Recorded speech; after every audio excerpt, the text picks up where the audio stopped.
Қанша пресс жасасаңыз да іштегі май кетпей ме? Жаттығуды неге қыздырынып жасау керек? Жаттығуды неше қайталымнан жасау керек? Масса жинаудағы қателіктер. Жаттығуды жасағанда бұлшықетті сезбесеңіз, памп жоқ болса, жаттығу құралдарынсыз дене шығаруға бола ма деген сынды сұрақтардың жауабын осы видеодан ала аласыздар. Олай болса достар, видео басталмас бұрын арнаға жазылып, төмендегі қызыл подписаться мәзірін басып, лайк басуды да ұмытпаңыздар. Олай болса біз бастаймыз, кеттік. Қанша пресс жасап, қанша жаттығу жасап жүрсеңіз де, іштегі майдан және денедегі артық салмақтан арыла алмай жүрсеңіз, бұл кеңестер сізге арналған. Артық салмақтан арылушылардың ең басты қателігінің бірі ол тек жаттығумен ғана шектеліп қою.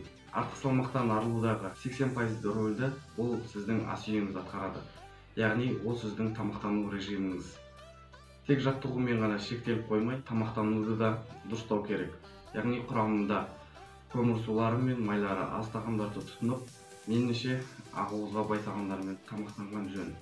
Және сіздің тамақтану рационыңызда ұн тағамдары және тәтті болмаған жөн. Және артық салмақтан арылу үшін осылардың барлығын ескере отырып, тамақтануды дұрыстап, жаттығуды қалыпты түрде жасасаңыз, артық салмақтан арылуға болады. Жаттығуды неге қыздырынып жасау керек? Жаттығу арасында, подходтар арасында неше минут демалу керек?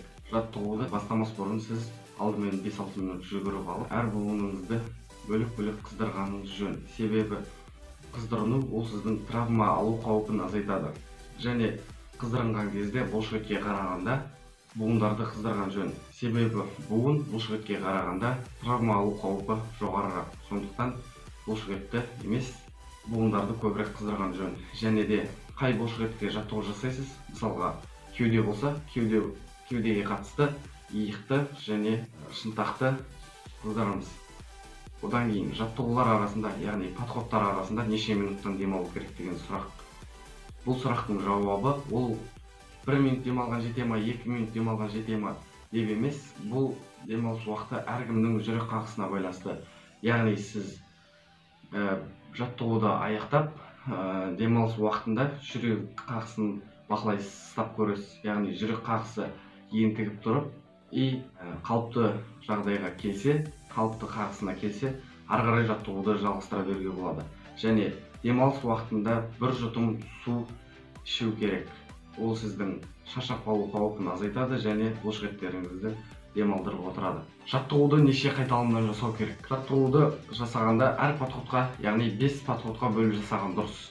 40 рет көтерсем жетеді ма, или 50 рет көтерем деген ол дұрыс емес нәрсе. Сіз әр жаттығуды 5 подходқа бөліп, яғни өзіңіздің көтере алатын рабочий салмағыңызды анықтап, сол бойынша 15 ретке дейінгі аралықта көтерсеңіз болады. Масса жинаудағы қателіктер. Егер де сіз масса жинаушылардың қатарынан болсаңыз, мына жалпы қағидаларды ескергеніңіз жөн. Масса жинаудағы да, салмақ тастаудағы да ең маңызды нәрсе ол сіздің ас үйіңізге байланысты. Жаттығуға емес, ас үйіңізге. Салмақ тастауда, салмақ жинауда. Жоғарыда айтып өткен салмақ тастаудағыдай, бұнда да сіз тамақтануға мән бергеніңіз жөн. Яғни күнделікті есептелінген норма бойынша сіз керекті белок, углевод, жир, осы үш нәрсені ағзаға жеткізіп отыруыңыз керек. Және жаттығуды қалыпты түрде тұрақты жасаңыз. Сол кезде жақсы жетістікке жетуге болады. Ал егер де күнделікті есептелінген норма бойынша белок, углевод, жир, осы үшеуі жетіспесе, оны спорттық тағамдардан алуға кеңес беремін. Ал егер де спорттық тағамды қайдан аламын деген сұрақ сізде туындаса, онда төменде бірінші комментарийда және описанияға Protein House дүкенінің сілтемесін қалдырамын. Сол жерден онлайн түрде заказ бере аласыздар. Және Қазақстан бойынша жеткізу бар. Сол жерден ала аласыздар. Масса жинауға кеңірек тағы да тереңірек тоқталатын боламын. Жаттығу жасағанда бұлшықетті сезбесеңіз, онда бұл кеңестер сізге арналған. Жаттығу жасағанда жаттығуға сай киінген жөн. Кез келген қалай болса солай киінген дұрыс емес. Жаттығуға сай киінген дұрыс. Бірінші сіздің рабочий салмағыңызды анықтап алу керек және сол бойынша жұмыс жасау керек. Және де дұрыс киінбесеңіз, ол сіздің жаттығуды толық сезбеуіңізге алып келеді. Сондықтан да дұрыс спортқа сай киіну керек. Және кез келген аяқ киімді де киюге болмайды. Себебі ол сіздің аяғыңызға травма алып келу қаупін тудырады. Сіз кез келген аяқ киім кисеңіз, онда табандары жұмсақ, табаны ауыр салмақтармен жұмыс жасағанда мыжылып, ол сіздің тобыңызға зиян келтіруі мүмкін. Тобыңызға және тізеңізге. Сондықтан да киімге де мән беріңіз. Және жаттығуда сезбесеңіз, әр 2 подход сайын созылу жаттығуларын жасаңыз. Сол кезде сіздің бұлшықеттеріңізге қан барып, сол арқылы қан егер бұлшықетке көп бөлінсе, онда сіздің памп алу ықтималдылығыңыз жоғарылайды. Сол үшін бұлшықетті созып, демалдырып, әр 2 подход сайын жасап отырған жөн. Сол кезде сіз бұлшықетті жақсы сезесіз. Жаттығу құралдарынсыз дене шығаруға бола ма? Иә, болады, бірақ сіз жаттығу құралдарынсыз жасасаңыз, тек өз салмағыңызбен ғана жасасаңыз, сіздің денеңіз бір мөлшерде келіп тоқтайды.